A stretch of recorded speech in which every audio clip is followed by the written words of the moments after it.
Comune è stato chiamato in giudizio e deve rispondere a una richiesta di risarcimento rispetto a una piscina che è stata costruita abusivamente nell'area che oggi il Comune sta tentando di vendere a chi vi abita, e cioè le famiglie Revac. Quale soluzione migliore per cercare refrigerio da questo caldo se non facendosi costruire una piscina a casa?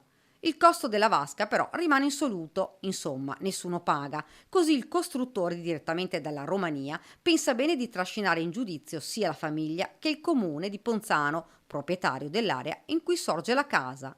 Eh sì, perché si tratta pure di una costruzione abusiva che l'amministrazione comunale sta cercando di sanare da anni. Rispetto a un'area che è stata sequestrata a suo tempo dall'amministrazione Massolini, in quanto costruzioni abusive, il comune aveva ordinato l'abbattimento che non era stato eseguito e quindi si era proceduto al sequestro dell'area.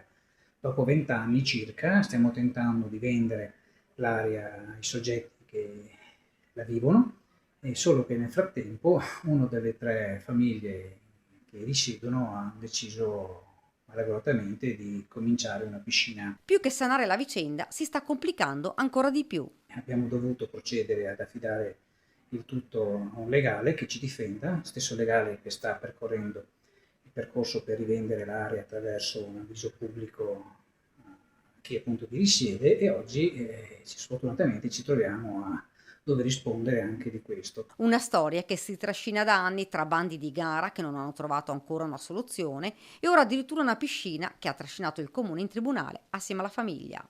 Diciamo che in Italia nulla è semplice e ciò che potrebbe diventare una soluzione si sta complicando, quindi ci auguriamo insomma che il tutto finisca bene, che chiaramente chi ha costruito paghi anche il costruttore, per poi continuare il percorso di vendita dell'area. Perplesso il sindaco, ma le famiglie che oggi abitano in queste villette non sembrano essere toccate minimamente dal problema. Per ora, fino a quando dovranno comparire in un'aula giudiziaria.